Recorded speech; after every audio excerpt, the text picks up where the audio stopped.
Hello, ഞാനൊരു ഇൻഫോമറാ. ഇന്ന് വാളയാർ പരമശിവത്തിന്റെ ഒരു ലോറി പാലക്കാടിലേക്ക് പോകുന്നുണ്ട്. ഓ അതിനെന്താ, പോയിക്കോട്ടെ. ഹലോ, ഞാൻ പറയണൊന്ന് കേക്ക്. അതിൽ സ്പിരിറ്റാ. ആണോ? ഒന്ന് ഹോൾഡ് ചെയ്യണേ, ഞാൻ എസ് ഐ സാറിന് കൊടുക്കാം. ബാലു, എന്താ ഏട്ടാ? നിനക്കാ ഫോൺ. ഏതൊരു പരമശിവം സ്പിരിറ്റ് നടത്തണമെന്ന്. പരമശിവോ? ഹലോ. അതെ, ഒരു ലോഡ് സ്പിരിറ്റാ. നിങ്ങളാരാ? Hello hello hello. എന്താടാ? ഇവിടുത്തെ ഒരു മെയിൻ സ്പിരിറ്റ് കടത്തുകാരനാ ഈ വാളയാർ പരമശിവം എന്ന് പറഞ്ഞ കള്ളപ്പന്നി. അവന്റെ ശത്രുക്കളാരോ ഒറ്റന്നാ. ഈ പരമശിവത്തെ ഞാൻ നോട്ട് വിട്ടിട്ട് നാള് കുറെ ആയി. ഭാഗ്യമുണ്ടെങ്കിൽ ഇന്ന് അവൻ കൊടുങ്ങും. നിനക്ക് പേര് കിട്ടണ ഒരു ചാൻസ് നീ കളയരുത്. അല്ല, നീ എങ്ങനെ ഈ പരമശിവത്തിന് പിടിക്കാൻ പോണേ? ഞാൻ പറ, എനിക്ക് പോണം. അല്ല, അമ്മ അമേരിക്ക മേടിക്കാൻ പറഞ്ഞ ഏട്ടാ, ഈ കള്ളക്കടത്തുകാരുടെ കച്ചിത്തുരുമ്പെന്ന് പറയുന്നത് നമ്മുടെ പോലീസുകാർ തന്നെയാ. തുച്ഛ ശമ്പളത്തിന് ജോലി ചെയ്യുന്ന അവര് നക്കാപ്പിച്ച വെടിച്ച് സേഫായ വഴികൾ അവർക്ക് പറഞ്ഞു കൊടുക്കും. അതുകൊണ്ട് ഞാൻ ഇന്ന് എന്റെ പോലീസുകാരുടെ മുന്നിൽ ഒരു നാടകം കളിക്കാൻ പോകും. നാടകോ? ടിക്കറ്റ് വെച്ചാണോ? ഫ്രീ അല്ലേ? ഇന്ന് ഹൈവേയിൽ ചെക്കിംഗ് എന്ന് പറഞ്ഞ് പോലീസുകാരെ ഞാൻ റെഡിയാക്കി നിർത്തും. എന്നിട്ട് ഞാൻ ആ നേരത്ത് പാരലൽ റോഡ് ചെല്ലും. പോലീസിൽ നിന്ന് കിട്ടിയ ഇൻഫർമേഷൻ അനുസരിച്ച് ആ ലോറി പാരലൽ റോഡ് വഴിയേ വരൂ. ഞാൻ അവനെ പൊക്കുകയും ചെയ്യും. എങ്ങനെയുണ്ട് എന്റെ ഐഡിയ? സൂപ്പർ ഐഡിയ അല്ലേ? എനിക്ക് നിന്നെ കുറിച്ച് അഭിമാനം തോന്നാണ് നീയാ. പറട്ടെ ഏട്ടാ. കർത്താവേ, കള്ളന്റെ കയ്യിൽ തന്നെയുള്ള താക്കോല് കൊടുത്തത്.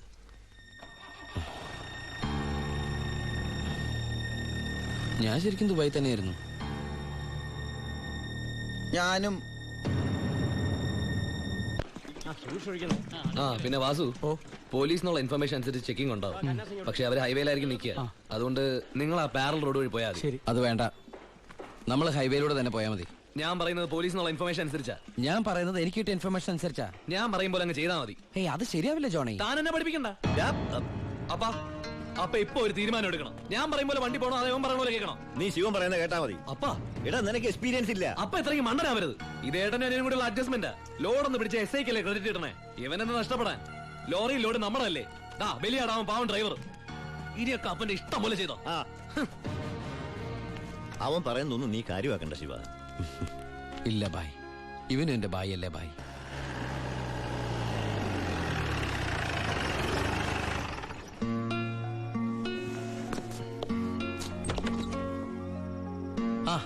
എടാ, പരമശിവത്തിനെ കിട്ടിയോ?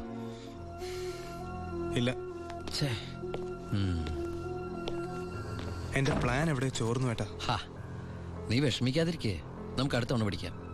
നീ വല്ലതും കഴിച്ചോ? എനിക്കൊന്നും വേണ്ട. എന്നാ പോയി കിടന്നു.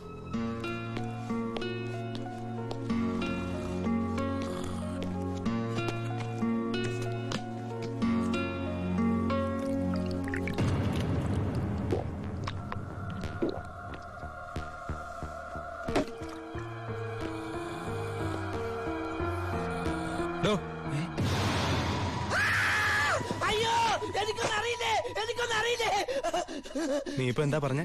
ഞാനൊന്നും പറഞ്ഞില്ലല്ലോ. എനിക്കൊന്നും അറിഞ്ഞൂടാന്ന് പറഞ്ഞതോ? അയ്യോ, സാറിനൊന്നും അറിയില്ലെന്ന് ഞാൻ പറഞ്ഞില്ലല്ലോ. സാറിന് എല്ലാം അറിയാം. എനിക്കല്ല, നിനക്ക്. എനിക്കൊന്നും അറിയില്ലല്ലോ. എനിക്ക് എന്തെങ്കിലുമൊക്കെ അറിയാമായിരുന്നെങ്കിൽ ഞാൻ പണ്ടേ മന്ത്രിയോ കളക്ടറോ ആരെങ്കിലും ഒക്കെ ആയേനെ. പരമശിവത്തിനെ പിടിക്കാൻ ഞാൻ പറഞ്ഞ പ്ലാൻ എങ്ങനെ ചോർന്നേ? കർത്താവ്, അത് ചോർന്നോ? സത്യം പറയണം. പരമശിവത്തിനെ നിനക്കറിയില്ലേ? എനിക്കറിയില്ല. നിനക്ക് പരമശിവത്തിനെ അറിയില്ല? നിങ്ങൾ തമ്മിൽ എന്താണ് ബന്ധം? വലിയ ബന്ധമൊന്നുമില്ല. ഇടക്ക് അവിടെ ഇവിടെ വെച്ച് കാണാറുണ്ട്. ആരുടെ പരമശിവം? പറയണം. നീല നിറത്തില് കഴുത്തേല് മൂർക്കം പാമ്പിനൊക്കെ ചുറ്റി മുടി നീട്ടി വളർത്തി തലേന്ന് ഗംഗേനെ ചാടിച്ചിട്ട് ഈ കാലണ്ടറിലും സിനിമയിലും ഒക്കെ കണ്ടിട്ടുണ്ട്. നമ്മുടെ പാർവതിയുടെ ഹസ്ബൻഡ്, ഗണപതിയുടെ അപ്പൻ പരമശിവൻ. അതല്ലാതെ കൂടുതലൊന്നും എനിക്കറിയില്ല സാർ.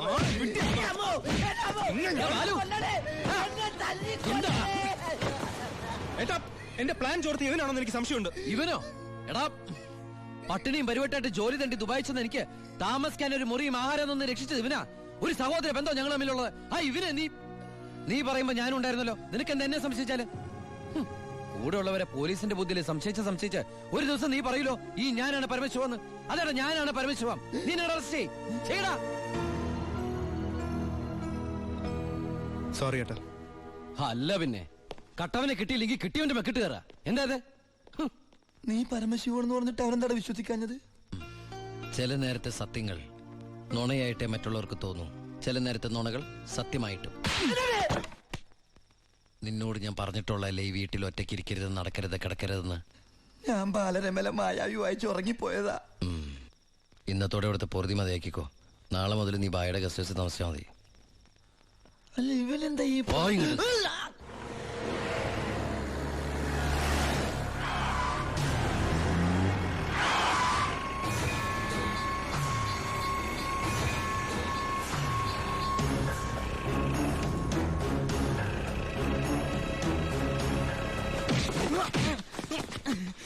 என்ன சார் நான் தப்பொன்னும் பண்ணலையே.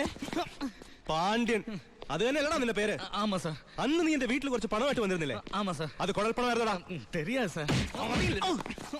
സെൻട്രൽ ജയിലിൽ ഇരുന്ന് പരമശിവத்துக்காகத்தான் நான் அங்க வந்தது. പരമശിവത്തുക്കായോ? ஆமா சார். പരമശിവൻ ഏട്ടൻ തമ്മിൽ എന്താണ് ബന്ധം? தெரியாது சார். அதுக்கு மேல எனக்கு ஒன்றும் தெரியாது. ഏത് ജയിലാടാ പരമശിവൻ കിടന്നത്? Thiruvananthapuram central jail.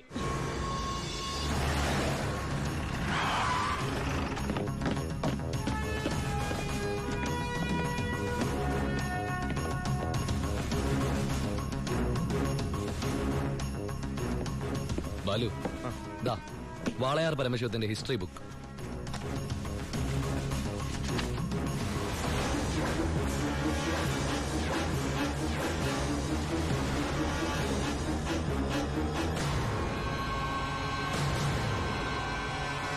എടാ ഈ ഷേഖുമാരെന്നൊക്കെ പറഞ്ഞ രാജാക്കന്മാരെ പോലെയല്ലേ? പലതരത്തിലുള്ള ഷെയ്ക്കുമാരുണ്ട്. Dubai sheikh, Sharjah sheikh. ഈ ഷാർജ ഷേക്ക് ഷാർജയിൽ മാത്രമേ കാണുള്ളൂ. പിന്നെ മിൽക്ക് ഷേക്ക്. Milk shake? ആ, ഒട്ടകത്തിന്റെ പാല് മാത്രം വിറ്റ് ജീവിക്കുന്ന ഷേക്കുകളാണ് മിൽക്ക് ഷേക്കുകൾ. ശരിക്കും അങ്ങനെയുണ്ട്, സത്യം. അവരോടൊക്കെ സംസാരിച്ചിട്ടുണ്ടോ? എനിക്ക് ഇതിനല്ലേ പണി. അറബി സംസാരിക്കും. പിന്നെ അറബി സംസാരിക്കാതിരിക്കോ? എല്ലാവരും ഊമയെ കഴിഞ്ഞ ഒരു രാജ്യത്ത്. അല്ല ഏട്ടാ, ഏട്ടൻ അറബി സംസാരിക്കോന്ന്. ഞാൻ ചെന്ന സമയത്ത് കുറച്ച് കഷ്ടപ്പെട്ടു കേട്ടോ. പിന്നെ ഞാനൊരു സൂത്രം മനസ്സിലാക്കി. ഞാൻ എന്താ ചെയ്തെന്നറിയോ? നല്ല ചൂടുള്ള പുഴുങ്ങിയ മുട്ട ഉരുളക്കിഴങ്ങൊക്കെ എടുത്ത് വായിലിട്ടിട്ട് മലയാളത്തിൽ സംസാരിക്കും. സംഭവം അറബിക്ക് മനസ്സിലാവുകയും ചെയ്യും, എന്റെ കാര്യം നടക്കുകയും ചെയ്യും.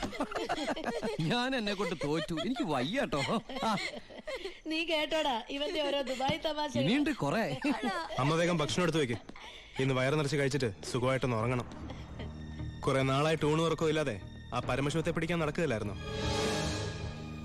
എന്നിട്ടാണ് കിട്ടിയോട്ടാ? ഫുൾ ഡീറ്റെയിൽസ് കിട്ടി. വാളയാർ പരമശിവം, ഫാദർ നിൽ, മദർ നിൽ, native place Palakkad border.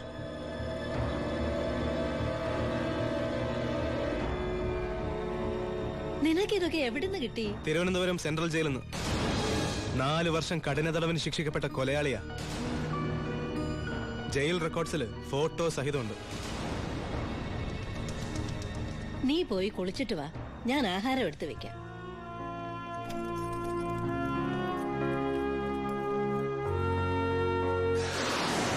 Walayar പരമശിവത്തെ കുറിച്ച് ഇതിൽ കൂടുതൽ എന്തെങ്കിലും ഏട്ടൻ അറിയണോ? വേണ്ട, ഇനി നീ ഒന്നും പറയണ്ട. ഇവിടെ വെച്ചൊരു സീൻ ഉണ്ടാക്കരുത്. അമ്മ ഒന്നും അറിയരുത്. എന്തിനായിരുന്നു ഇതൊക്കെ? ഞങ്ങളുടെയൊക്കെ മുമ്പിലും. സാഹചര്യങ്ങൾ അങ്ങനെ. ഇതൊക്കെ എല്ലാ ക്രിമിനൽസിന്റെ ന്യായീകരണങ്ങളാ. ബാലു, ഈ യൂണിഫോമിന്റെ മുന്നിൽ ഏട്ടനനിയൻ ബന്ധമില്ല. സറണ്ടർ ആകണം. എന്തിന്? സ്പിരിറ്റ് എടുത്തേനോ? എന്താ തെളിവ്? അതല്ല, ചിന്നാടൻ ബാബുവിനെ കുത്തിക്കൊല്ലാൻ ശ്രമിച്ച കേസിന്. ഓ, വാറണ്ടുണ്ട്. ഞാൻ നാളെ രാവിലെ സ്റ്റേഷനിൽ വരാം. എന്നെ വിശ്വസിക്കേ. നാളെ രാവിലെ കൃത്യം 10 മണിക്ക് ഞാൻ സ്റ്റേഷനിലെത്താം. പ്ലീസ്.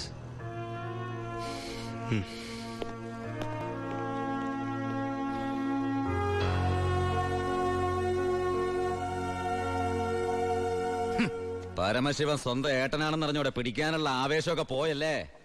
ആ കള്ള റാസ്കലിന്റെ വാക്ക് കേട്ട് കൈയോടെ അറസ്റ്റ് ചെയ്യാണ്ട് വന്നിരിക്കുന്നു. അവൻ പറഞ്ഞ സമയമൊക്കെ കഴിഞ്ഞു.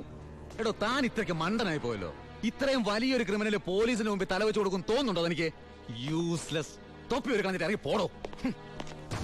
May I come in sir? Sharp 10 o'clock. സർക്കാർ ക്ലോക്ക് 10 മിനിറ്റ് ഫാസ്റ്റ് ആണല്ലോ. SP സാറിന് ഞാൻ ഇവിടെ പ്രതീക്ഷയില്ല കേട്ടോ. വലിയ ക്രിമിനൽസിനെയൊക്കെ കൈകാര്യം ചെയ്യുമ്പോ മിനിമം SP റാങ്കിലുള്ളവരെങ്കിലും വരേണ്ടി വരുമല്ലോ. എന്റെ ഒരു ചെറിയ കുത്തേസല്ലേ സാറേ, ജാമ്യം കിട്ടും. സ്വയരക്ഷയ്ക്ക് വേണ്ടി തടഞ്ഞപ്പോഴുണ്ടായ ഒരു കയ്യബദ്ധം, അതാണ് ലോ പോയിന്റ്. അഡ്വക്കേറ്റ് പോരും. അതുവരെ ഞാൻ അകത്ത് കിടക്കണോ സാറേ, അതോ പുറത്തിരിക്കണോ? അപ്പൊ കുറച്ചു നേരം എനിക്ക് നിന്നെ കൈകാര്യം ചെയ്യാൻ കിട്ടുമല്ലേ? 5 മിനിറ്റ് മതിടാ എനിക്ക് നിന്നെ കൊണ്ട് ചോര തുപ്പിക്കാൻ.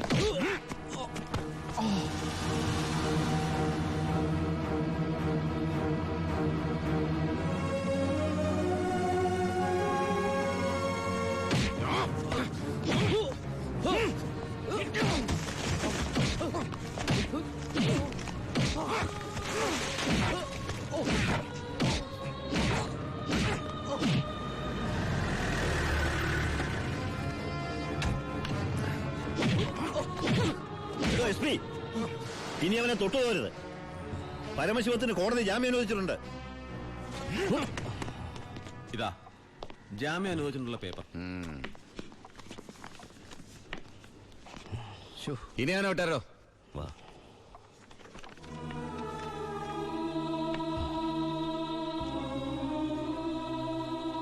നിനക്കെന്നെ തല്ലണമെങ്കിൽ അത് വീട്ടിൽ വെച്ചാ കാര്യന്നില്ലേ?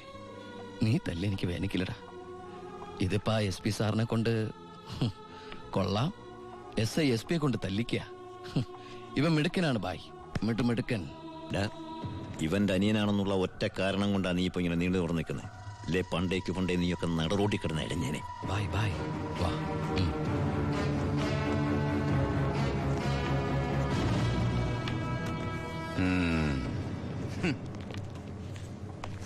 സാറേ, സാറിന്റെ ആ കയ്യിലെ മോതിരത്തിന്റെ പവറ് എന്റെ മനസ്സിലുണ്ട് കേട്ടാ. വരട്ടെ സാറേ.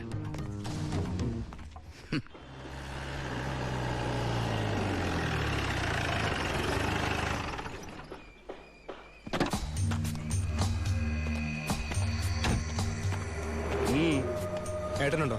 ഏട്ടനല്ല, പരമശിവ. വാളയാർ പരമശിവ. എന്താ, എനിക്കിതിരെ പുതിയ വല്ല വാറണ്ടും ഉണ്ടോ? ഏട്ടനോട് SP പെട്ടെന്ന് അങ്ങനെ പെരുമാറുന്ന ഞാൻ വിചാരിച്ചില്ല. അത് പോട്ടെ. സാറിപ്പോ ഒന്ന് കാര്യം പറ. എനിക്ക് ഏട്ടനോട് തനിച്ചൊന്ന് സംസാരിക്കണം. അച്ഛാ. എല്ലാരും പോയട്ടെ, പോയി ജോലി ചെയ്യേ. പറയേ. ഏട്ടന്റെ പേരിലുള്ള ആ കേസിന് ഇനി കോടതി വിധിയെ മാത്രം പേടിച്ചാൽ മതി. അതെനിക്കറിയാം. ഇനി ഈ തൊഴിൽ വേണ്ട. അങ്ങനെ പെട്ടെന്ന് അവസാനിപ്പിക്കാൻ പറ്റുന്നല്ലേ ഈ പണി? ഒരുപാട് കമ്മിറ്റ്മെന്റ്സ് ഉണ്ട്. ആരോട്? അതൊന്നും പറഞ്ഞാൽ നിനക്ക് മനസ്സിലാവില്ല. ഞാൻ വഴിയെല്ലാം നിർത്തിക്കോളാം. പറ്റില്ല. എനിക്കിത്തിരി പ്രശ്നങ്ങളോട് ബാക്കിയുണ്ട്. എന്ത് പ്രശ്നം? എന്ത് പ്രശ്നം എനിക്കില്ലാത്ത? എന്നും എനിക്ക് പ്രശ്നങ്ങൾ തന്നെയല്ലേ. വളർന്നപ്പോ മുതൽ കുടുംബത്തിന്റെ ചുമതല, തീരാത്ത കടങ്ങളുടെ ബാധ്യത, നിന്റെ പഠിപ്പ്, അനീതിയുടെ പഠിപ്പ്, ഇനി അവളുടെ കല്യാണം. ഒന്നും പറഞ്ഞിട്ട് കാര്യമില്ലെന്നറിയാം. ആ കറിയാച്ചന്റെ കടവെങ്കിലും തീർത്താ നിർത്തിക്കോളാം ഞാനെല്ലാം. അതൊന്നും എനിക്ക് കേൾക്കണ്ട. പിന്നെ എന്താ നിനക്ക് കേൾക്കേണ്ടത്? നീ തീർക്കുവാ കടം. അയാൾക്ക് അരമാസത്തെ പലിശ കൊടുക്കാൻ തികയില്ലോ നിനക്ക് കിട്ടുന്ന ശമ്പളം. വേണ്ട, പറഞ്ഞ ചിലപ്പോ കൂടി പോവും. ഇനി ഞാനായിട്ട് നിനക്കൊരു പ്രശ്നം ഉണ്ടാക്കില്ല. പോരെ? പോരാ, എനിക്ക് നാണക്കേടാ. ഡിപ്പാർട്ട്മെന്റ് മുന്നിലും പബ്ലിക്കിന്റെ മുന്നിലും എന്റെ ഏട്ടൻ ഒരു കള്ളനാണെന്ന് പറയുന്നത് എനിക്ക് കുറച്ചില്ല. കുറച്ചില്ലോ? എടാ, നീ ഇട്ടിരിക്കുന്ന യൂണിഫോമിന് വരെ ഞാൻ കടത്തിയ സ്പിരിറ്റിന്റെ മണമുണ്ട്. അത് മറക്കല്ലേ. നീ പോ.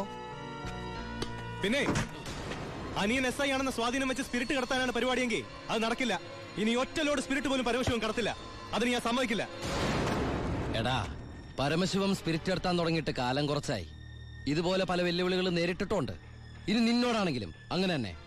നീ വേണമെങ്കിൽ സമയം കുറിച്ചിട്ടോ. നാളെ രാത്രി കൃത്യം 9-നും 10-നും ഇടയ്ക്ക് വാളയാർ ചെക്ക് പോസ്റ്റിലൂടെ എന്റെ ലോഡുകൾ കടന്നു പോവും. നിനക്ക് തടയാമെങ്കിൽ നീ തടഞ്ഞോ.